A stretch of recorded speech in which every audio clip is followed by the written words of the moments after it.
सोचो एक ऐसी दुनिया जिसमें एक पूरा कॉलोनी जिसमें 100 से ज्यादा लोग, मर्द, औरतें और बच्चे बिना किसी निशान के गायब हो जाते हैं। आज हम उस पहेली का राज खोलेंगे जिसे लॉस्ट कॉलोनी ऑफ रोनोक कहते हैं। एक ऐसा हिस्टोरिकल मिस्ट्री जो कई सेंचुरी से स्कॉलर्स, हिस्टोरियंस और कंस्पिरेसी थ्योरीज को परेशान कर रहा है।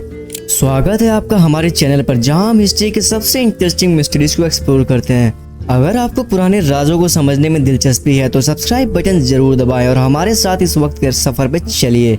अब चलिए रोनोक के अनसुने कहानी को एक्सप्लोर करते हैं। हमारी कहानी शुरू होती है 16वीं सेंचुरी के आखिरी दिनों में। इंग्लैंड जो क्वीन एलिजाबेथ फर्स्ट के राज में था, अपने एम्पायर को एक्सपेंड करने और न्यू वर्ल्ड में अपनी जगह बनाने के लिए बेचैन था। 1584 में सर वॉल्टर रिले को एक चार्टर दिया गया था ताकि वो नॉर्थ अमेरिका में एक कॉलोनी स्टेब्लिश कर सके।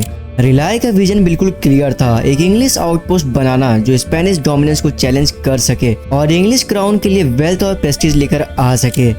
1584 के पहले एक्सपीडिशन सिर्फ नॉर्मल मिशन हुआ करते थे जिसमें कोस्टलाइन को एक्सप्लोर करना और इंफॉर्मेशन गैदर करना शामिल था। 1585 तक पहली अटेम्प्ट की गई थी एक सेटलमेंट एस्टेब्लिश करने के लिए जिसे सर रिचर्ड ग्रेनविल लीड कर रहे थे। ये एक्सपीडिशन शुरुआत से ही चैलेंज का सामना कर रही थी। Harsh weather, hostile encounters, native American tribes के साथ और रिसोर्सेज की कमी ने सर्वाइवल को मुश्किल बना दिया था, लेकिन उन्होंने हिम्मत नहीं हारी और ऐसे कंडीशन बना दिया जो बाद में इनफेमस लॉस्ट कॉलोनी बन गई। 1587 में एक दूसरी और ज्यादा एम्बिशियस कोशिश की गई कॉलोनी स्टेब्लिश करने के लिए। इस बार जॉन वाइट जो एक सीजन्ड आर्टिस्ट और एक्सप्लोरर थे, उन्होंने 100 से ज्यादा सेटलर्स इंक्लूडिंग औरतें और बच्चों को रोनोक आइलैंड ले गए जो आज के टाइम पे नॉर्थ कैरोलिना में है।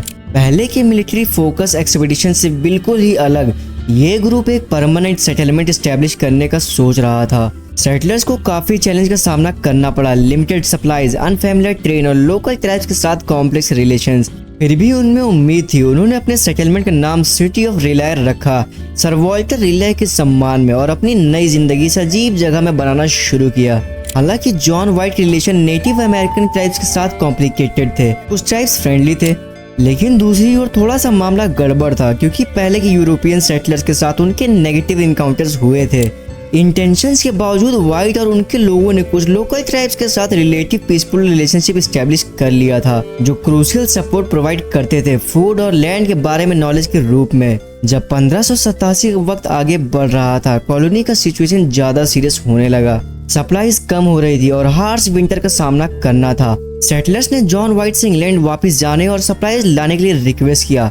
मजबूरी में वाइट मान गए। अपना परिवार इंक्लूडिंग अपनी बेटी इलेनोर, अपनी नई पैदा हुई पोती वर्जीनिया डेर जो हालांकि इस दुनिया में नई थी, उसको छोड़कर वो आगे बढ़ गए।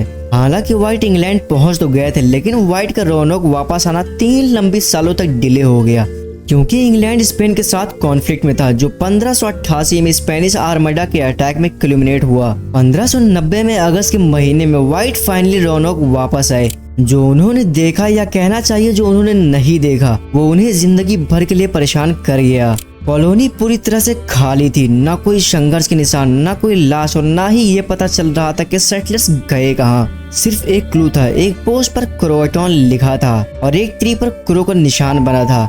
घरों को तोड़ दिया गया था और सेटलर्स के पर्सनल बिलोंगिंग्स भी गायब थे। ये साइट इतनी शांत थी जैसे सब लोग हवा में गायब हो गए हों।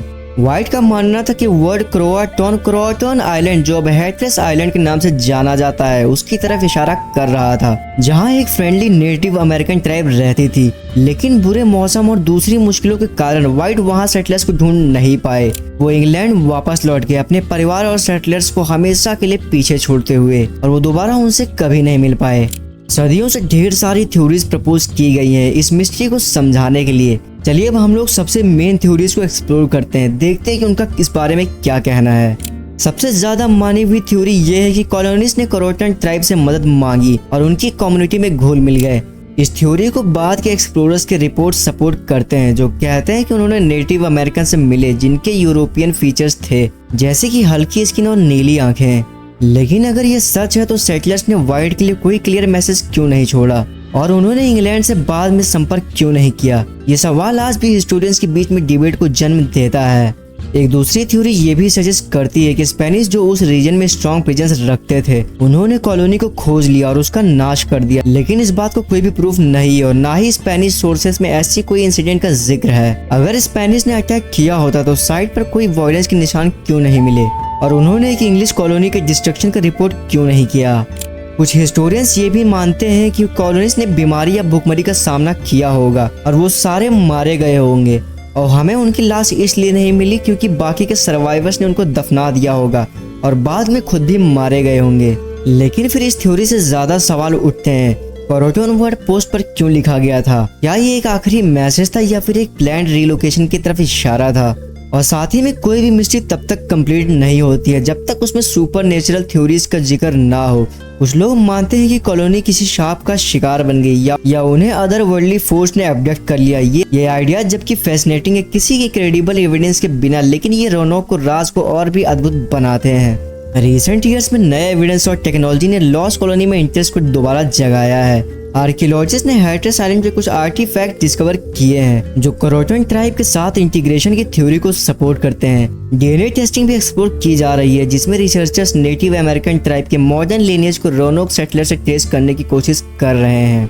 ये मॉडर्न एफर्ट्स हमें मिस्ट्री सॉल्व करने के और भी करीब ले आते हैं, लेकिन सच अब भी हाथ नहीं लगा। रोवानॉक के सेटलर्स का किस्मत अब भी हिस्ट्री के सबसे बड़े पजल्स में से एक है।